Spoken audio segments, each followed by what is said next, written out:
Okay, so I recently acquired this 1974 Dodge Colt, and for those of you who don't know, this was a captive import back in the 1970s. It is actually a rebadged Mitsubishi Galant hardtop. They're fairly uncommon here in the States, at least now they are. This one has sat under a tree for maybe since the 1980s, so it's in pretty rough shape overall. As you can see down here, it is manufactured in Japan by Mitsubishi Motor Corporation, and it is in serious need of some TLC overall.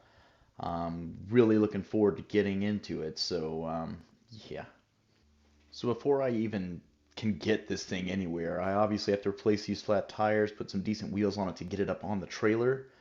As you can see, the engine has sat for quite some time as well. Nobody's really messed with it. The plates here show Mitsubishi and the model number.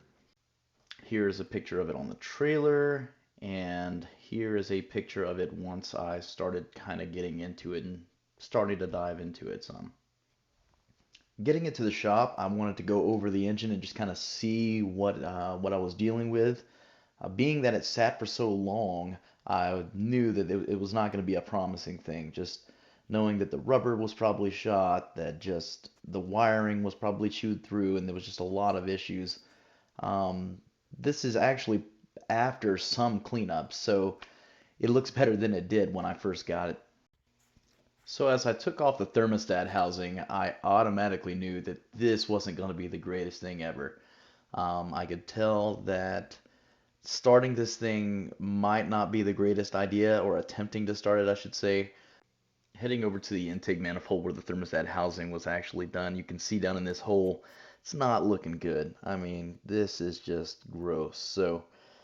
As far as I could tell, it was just slap full of stuff, and I still wasn't sure if I wanted to even attempt to start it at this point, or at least try to get it to turn over. The interior, I had taken some of it out. I mean, it was just unbelievably gross. It smelled so bad.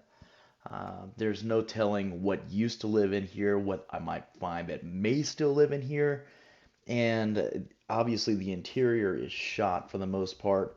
The car overall, if you can see here, it looks fairly decent. The body as a whole is in pretty good shape, but it's definitely in need of restoration. So after turning it over by hand, I hooked up a push button start to turn it over to see what it would sound like. I was pretty optimistic it actually started to turn over fairly easily. I was kind of open-minded. I was assuming that maybe there was a chance that I might be able to get this thing to start up and run. I still was skeptical about the whole ordeal purely because I didn't like how the thermostat housing and the intake manifold and all that stuff looked. So I knew that if the thermostat housing looked like that, there was a big chance that the water pump probably had very similar issues. And I didn't know if I really wanted to push my luck or not because I was 99% positive it was full of the same stuff. So I moved on from the engine to the suspension and brakes just to kind of have an overview of what they look like since the car sat forever. Um, I knew things weren't going to be in the greatest shape, and that was to be expected. I also kind of wanted to see what my aftermarket wheels would look like on the car to give me a little bit of motivation and inspiration, just to kind of have a good foot forward on the car. I knew the shocks were probably blown. I just wanted to see if there was any rust in the car. So I took the wheel off the rear, moved around to the back part of it, and was greeted with all of this. It ended up being on both sides of the car, and I didn't really want it to stay there, so I had to clean it. Obviously, things had been living in there. There didn't seem to be any rust areas in this spot, but I wanted to go ahead and get this all out of my way, so moving forward, I didn't have to worry about it. Once I had cleared all that stuff out, everything seemed to look okay back here. There weren't any major issues. I wanted to get some of the interior done since it smelled so bad. I knew that the carpet had to come out. I had already taken the driver's seat out, and I knew that I was going to run into a lot of really crappy stuff. I saw the back seat. I knew there was going to be something hiding behind there, and I was so nervous to see what it was. I went ahead and pulled the passenger seat so that I could get more access to the carpet and started pulling the carpet up, but I really wanted to get to this back seat and see what was possibly under here, what was making the smell so bad, if there was anything. As I pulled it back, you can see there's just tons of trash, and obviously there was a rat's nest here. Rats had lived in this thing for I don't know how long. I knew that I didn't want to keep any of this interior inside the car. I honestly just wanted to burn it. I don't even want to reupholster the seats or anything, but I wanted to get it all out. And as you can see, it was unbelievably just gross. Stuff everywhere. You can see that there was a hole where the rats were going from the trunk into the back seat. Following the hole through the trunk, I decided to see where in the trunk they were going and how bad the damage was back here. So along these inner parts here, they obviously had some stuff there. There's the hole leading to the trunk, and they had areas in both sides of the car and could easily make their way out to the ground here through the hole in the floor. So yeah. I decided to go ahead and remove the spare tire. I knew I would be greeted with something gross, and there it is.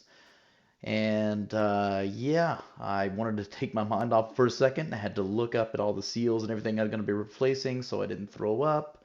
I thought, well, this will be interesting, but then I got to look at it again and thought, yeah, this is going to need so much more cleaning than I was originally planning. I cleaned up the pile and got a look at how rotted the trunk floor was.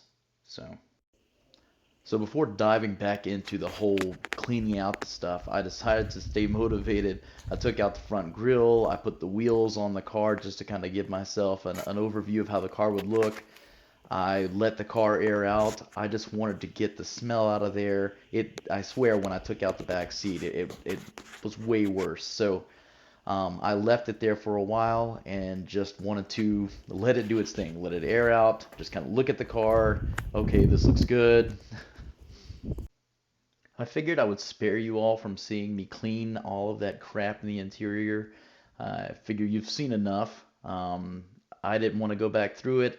I didn't think you'd want to go through it. So this is after I've cleaned everything out. I have removed a lot of the stuff, the carpet, and all of the stuff inside. So it's already looking so much better. It's smelling so much better. I used a ton of Febreze just to be able to clean it out during the process. And obviously I need to clean it up a little bit more, get some things sorted out, but the majority of all of the crap is all out. So the car is already, in my opinion, 10 times better than it was. I'm now actually able to stand being around it without gagging or anything like that. So it does look so much better, cleaner. I'm so happy with it. It was gross. I mean, unbelievably gross. So, but yeah, there are the problem spots. I went ahead and took the hood off so that I could access things in the engine bay a little bit easier and see what I was working with. I could see that there were some chewed up wires and some other things in here. So on this side over here, I've definitely got some chewed through wires, and I'm assuming that a lot of the engine bay wiring is going to have to be redone, which is fine. It's to be expected. So if you recall earlier, I mentioned the water pump. Um, I'm going to go ahead and take the fan assembly off and see if I can't get to the water pump so I can see just what I'm dealing with. So now that I've got the fan off, I'll just slide the alternator up so that I can take the belt off, which will allow me to take off the pulley for the water pump so I'm able to access the bolts in behind the pulley itself. So these belts are complete crap anyways. It doesn't matter, they won't be reused. And here now I have access to the water pump itself. After removing all the water pump bolts, I tapped on it a couple of times with a rubber mallet. Seemed to break it free. Once I wiggled it just a little bit, I was able to get it off, and it was disgusting in there. I obviously wasn't going to be using this water pump. I wouldn't recommend using older water pumps once they've been sitting forever anyways, but I knew that I was going to have to clean this all out and decided that at some point I was just going to go ahead and go through the whole engine. It's not worth it. I decided to eventually just look over the lines and see how bad a condition they were, and obviously they're just in really crap condition. So it's not getting any better. It's making my decision to just go ahead and tear it all apart that much easier. So even cleaning this out. So I started to go ahead and take parts off the car. I started with the fuel pump. I figured this is going to be a part I'm going to replace anyways.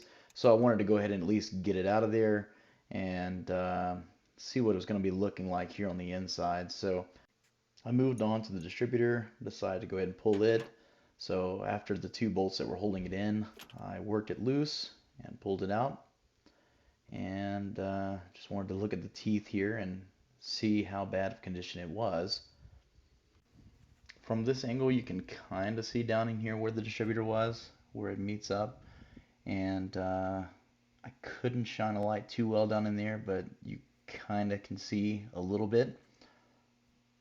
I unbolted the valve cover and kind of wanted to see what it looked like on the inside. Overall, it was fairly clean. I'm going to take it all apart and clean it myself piece by piece.